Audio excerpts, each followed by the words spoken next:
गांव के एक स्कूल में मेरा तबादला हुआ। मेरे पति राजीव बहुत परेशान थे। वो कहने लगे, डैश अंजलि, तुम अकेले अनजान गांव में कैसे रहूंगी? छोड़ दो नौकरी। मैंने उन्हें समझाते हुए कहा, डैश आपको पता है मुझे कितनी मुश्किल से ये सरकारी नौकरी मिली है। 2 या 3 साल में ट्रांसफर ले लेंगे। तुम्हें पता है मुझे बच्चों को पढ़ाना कितना अच्छा लगता है। मैं सब संभाल लूंगी। राजीव को किसी तरह समझा तो दिया, लेकिन मैं खुद अंदर से डर रही थी। शहर की बात और है, नए गांव में रहना, वहां नौकरी करना, लेकिन कुछ कर भी नहीं सकते थे। इसलिए चुपचाप सामान पैक कर लिया। राजीव ने कहा, डैश अंजलि, मैं भी तुम्हारे साथ चलूंगा। वहां 1-2 दिन रुककर तुम्हें सेटल करके वापस आ जाऊंगा। मैं इस बात से बहुत खुश थी कि चलो 2-3 दिन ही सही ये मेरे साथ होंगे तो डर कुछ कम लगेगा। सुबह की ट्रेन पकड़कर हम गांव के लिए निकल गए। ट्रेन से उतरकर बस लेनी होती है, जो कि गांव से 3 किलोमीटर पर उतार देती है। वहां से कोई तांगा लेना होगा। ट्रेन तक तो ठीक था, लेकिन गांव जाने वाली बस में तो बुरा हाल, खड़े खड़े हालत खराब हो गई गर्मी में। वो तो अच्छा हुआ केवल 3 किलोमीटर का सफर था। दोपहर के 3 बजे हम गांव में पहुंच गए। सीधे स्कूल गए। वहां जाकर देखा तो छुट्टी हो चुकी थी। टूटा फूटा स्कूल था। बाहर बड़ा सा बरामदा था। वहीं एक कुर्सी पर चौकीदार बैठा था। देखते ही दौड़कर आया और बोला, डैश आप ही नई मास्टरनी हैं। मैं आपका ही इंतजार कर रहा था। चलिए आपको प्रिंसिपल साहब के घर ले चलता हूँ। कुछ ही देर में हम तीनों प्रिंसिपल रघुवीर सिंह के घर पहुँच गए थे। रघुवीर जी बहुत अच्छे इंसान थे। उन्होंने मेरे रहने का, खाने पीने का सब इंतजाम अच्छे से कर दिया था। अगले दिन स्कूल की छुट्टी थी तो मेरे पति राजीव ने कहा, डैश आज गांव में घूमने चलते हैं। इससे तुम्हारी कुछ लोगों से जान पहचान भी हो जाएगी और राशन का जरूरी सामान भी ले आएंगे। हम दोनों सुबह 10 बजे निकल गए गांव घूमने। गांव के बाहर हरी घास का मैदान था। वहां एक ऊंचा सा टीला बना हुआ था। उसी पर पहली बार मैंने मंगल को देखा। वो भेड़ों को चरा रहा था। हाथ में एक लकड़ी पकड़े हुए भेड़ बकरियों को हाँक रहा था। मैं उस टीले पर चढ़ गई। मेरे पति भी वहीं आ गए। टीले पर चढ़कर पता लगा कि यह तो बहुत छोटा सा गांव है। टीले से पूरा गांव दिखता था। मैंने मंगल से पूछा, डैश बेटा तुम्हारा नाम क्या है? कहाँ रहते हो? मुझे आश्चर्य से देखने लगा, फिर वह हंसने लगा। मुझे कुछ गुस्सा आ गया। फिर भी अपने को शांत करते हुए मैंने पूछा, डैश क्या हुआ, इसमें हंसने की क्या बात है? वह बोला, डैश नहीं नहीं मेम साहब, पहली बार किसी ने बेटा कहा है, इसलिए विश्वास नहीं हो रहा। राजीव जी ने उससे पूछा, डैश क्यों, तुम्हारी मम्मी तुम्हें क्या कहती हैं? यह सुनकर मंगल के चेहरे के भाव बदल गए। हंसी की जगह एक उदासी ने उसके चेहरे पर अपन डेरा जमा लिया था। वह बोला, डैश मेरा कोई नहीं है, न घर, न माँ बाप, न भाई बहन, बस ये भेड़ बकरियां ही मेरे साथी हैं। यह सुनकर मुझे एक धक्का सा लगा। मैंने उसे अपने पास बिठाया और पूछा, डैश तुम कब से इस गांव में हो? मंगल बोला, डैश मेरा तो जन्म ही इस गांव में हुआ। माता पिता शहर गए थे पैसे कमाने, वहाँ कोई बीमारी फैल गई, फिर कभी वापस नहीं। मैंने पूछा, डैश सारा दिन भेड़ चराते हो या पढ़ने भी जाते हो? मंगल मेरी बात सुनकर सिर खुजाने लगा। डैश आप स्कूल में पढ़ाने आई हैं क्या? मेरे हाँ कहने पर वह बोला, डैश मुझे कौन पढ़ाएगा और पढ़ने जाऊंगा तो भेड़ कौन चराएगा? मैंने उससे पूछा, डैश क्या तुम पढ़ लिख कर कुछ बड़ा नहीं करना चाहते?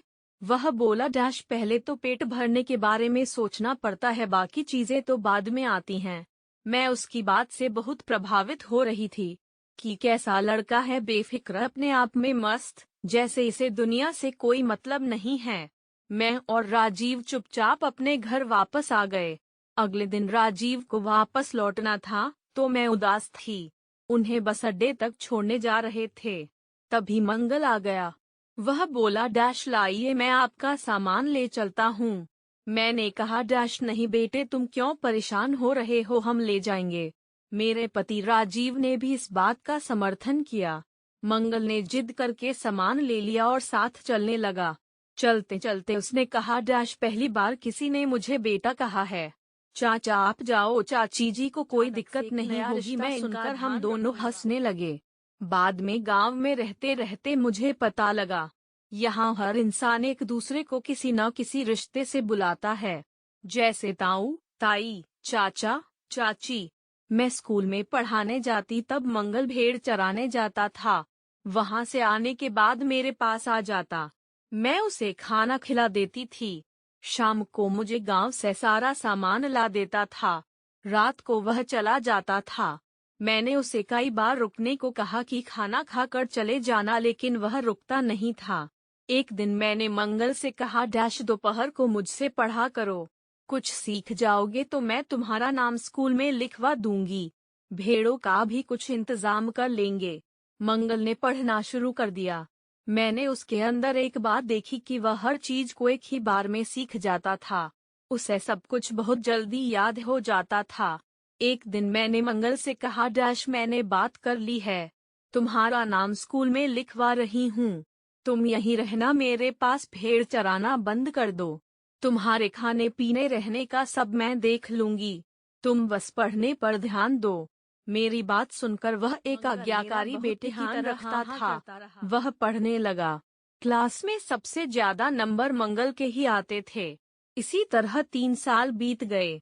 मेरा तबादला होना था। मैंने मंगल को सारी बात बताई तो वह रोने लगा। बोला, चाची मुझे भी अपने साथ ले चलो। मैंने कहा, तुम यहाँ मन लगा कर पढ़ना, मैंने तुम्हारा सब इंतजाम कर दिया है। इसी घर में रहना। घर का किराया, खाना पीना, सब इंतजाम के लिए पैसे हर महीने प्रिंसिपल साहब से ले लेना। मैं उन्हें मनी ऑर्डर भेजती रहूंगी। मंगल मान गया। वह मुझे बस स्टैंड तक छोड़ने आया। जब मैं जाने लगी तो उसने मेरे पैर छुए और वह रोता रहा। आंखें तो मेरी भी नम हो गई थी। वहां से आने के बाद अगले 3 साल तक मैं पैसे भेजती रही और प्रिंसिपल से मंगल के बारे में पूछती रही। उसके बाद प्रिंसिपल ने बताया कि मंगल शहर चला गया। किसी को कुछ बता कर नहीं गया। मुझे उसके इस व्यवहार पर बहुत गुस्सा आई। मैं उसे अपना पता और फोन नंबर देकर आई थी कि कोई परेशानी हो तो फोन करना। इसी तरह 5 साल बीत गए। न मुझे मंगल के बारे में पता लगा, न मंगल ने मुझसे मिलने की कोशिश की। मैं लगभग उसे भूल चुकी थी। राजीव ने आज नाश्ता बनाया था। हम दोनों घर के बाहर बरामदे में बैठकर चाय पी रहे थे।